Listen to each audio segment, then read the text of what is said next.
नमस्कार, श्री स्वामी समर्थ. मी प्रशांत गवळी, समर्थ crop care या कंपनीचा संचालक. सर्वप्रथम तुमच्या सर्वांचे खूप मोठे आभार मानतो, कारण काल जो मेळावा होता तो मेळावा म्हणजे काय होता की प्रत्येक जण वाटत होतं की प्रशांत गवळी समोर येत नाहीयेत.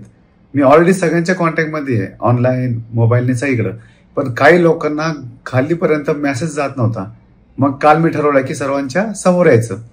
समोर येऊन फक्त चालणार नव्हतं, तर मी जे काही नियोजन केलेलं आहे, ज्या काही अफवा होत्या, काही पॅनिक लोक होती की त्यांच्या पैशाची गुंतवणूक कशी आहे व सेफ आहे का नाही, त्यासाठी मी सगळ्यांच्या समोर आलो. पण काल जे काही लोकांना समजलंय किंवा अजून काही लोक नव्हते आली, 80% लोक त्यासाठी नव्हते आले की त्या लोकांना माहिती आहे की प्रशांत गवळी समर्थ क्रॉप केअर कधी पैसे बुडवू शकणार नाही. पण कालच्या मीटिंग नंतर मला असं लक्षात आलं की काय ठरलंय हे ग्राउंडच्या माणसाला, ज्यांनी गुंतवणूक केली, जो माझा बिझनेस पार्टनर आहे, जे माझे व्यवसाय काम करतात, हे प्रत्येकापर्यंत हा मेसेज जाणं खूप महत्वाचं वाटलं. तेच मी आज तुम्हाला समजून सांगणार आहे. त्यामुळे लक्षपूर्वक ही गोष्ट ऐका. कसं आहे, ज्यावेळेस इन्व्हेस्टमेंट प्रत्येकाने केलेली आहे त्याच्यामध्ये ज्या व्यक्तीचे 10 महिने पूर्ण झालेत त्यांना पैसे भेटावे मलाही माहिती आहे. मग 10 महिने ज्याचे पूर्ण झाले त्याला पुढचे 10 महिने त्याला 3% त्याला पुढचे 10 महिने भेटणार. ज्याचे 15 महिने झालेत त्याला पुढचे 5 महिने त्याला भेटणार आहे प्रॉफिट. ज्याचे 18 महिने झाले तर 2 महिने, अशा पद्धतीने सगळे 10 महिन्याचे पूर्ण भेटणार आहेत. सर्वप्रथम आपल्याकडे बऱ्याच सिस्टम मधून लोक जोडलेले आहेत. मग ट्रेडिंग ऍप असेल, त्याच्यानंतर एक्सपोर्ट करणारे काही पार्टनर लोक आहेत, त्याच्यानंतर नवीन गो फॅमिली पार्टनरशिप प्रोग्राम चालू केलं आणि समर्थ क्रॉप केअर.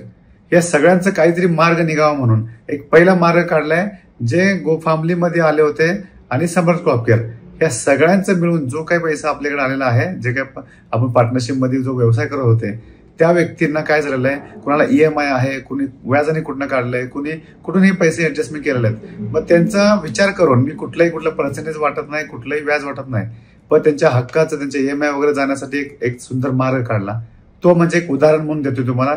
जर एखाद्याचे 1 लाख रुपये माझ्याकडे गुंतवणूक आपल्या कंपनीमध्ये झाली असेल आणि त्या व्यक्तीला 5 महिन्यामध्ये जर 50,000 रुपये गेले असेल, तर त्याचे 50,000 जे राहिलेत त्याच्यावर त्याचं काही प्रॉफिट न देता आम्ही विचार करतो की 5 महिने त्याचं उत्पन्न होतं, त्याचं कट करून जी प्रिन्सिपल आहे म्हणजे 25,000 रुपये, हे 50 आणि ते 25 75,000 रुपये झाले. त्या 75,000वरती मी 3% एक नफा म्हणून 1 डिसेंबर पासून चालू करते पुढचे 12 महिने.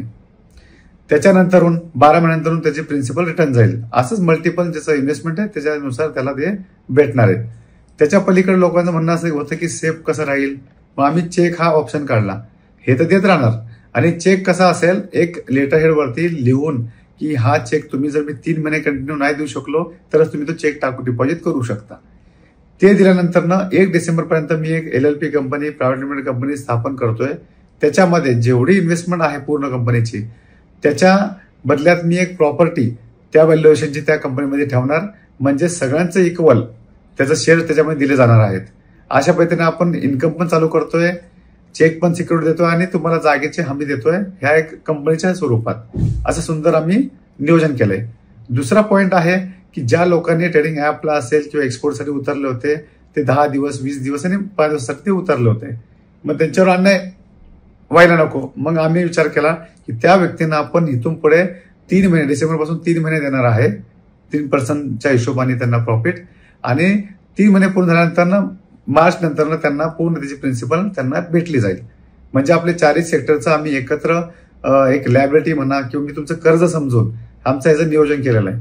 आता ह्या गोष्टीसाठी काय होणार आहे, काही लोक म्हणतील मला पॅनिक आहे, मला दवाखाना आहे वगैरे. काय होतंय, आज सगळा परिवार आपण एकत्र आहे, प्रत्येकाचे प्रॉब्लेम आपल्या प्रत्येकाकडे आहे. आज घरामध्ये प्रॉब्लेम आले आपण ऍडजस्ट करतो दुसरीकडनं, असं तुम्हाला 1च महिना ऍडजस्ट करायचंय. त्याच्यानंतरून एकही दिवस तुम्हाला लेट होणार नाही, एकही महिना लेट होणार नाही, प्रत्येकाचे पैसे वेळेवर भेटतील. जेवढा विश्वास तुम्ही आजपर्यंत माझ्यावर दाखवला, काल पाहिलं मी, जेवढे पण लोक आले होते 80 ते 90% लोक मला साथ द्यायला आले होते. त्यांना फक्त प्रशांत गवळी सेफ आहे का बघायचं होतं, कंपनी सेफ आहे का. आपले विजन, टार्गेट खूप मोठे आहेत, पण ते मी तुम्हाला दाखवायचं कधी, मी करणार कधी, या धावपळीमध्ये मी महिनाभर मी ह्याच प्रोसेसमध्ये होतो.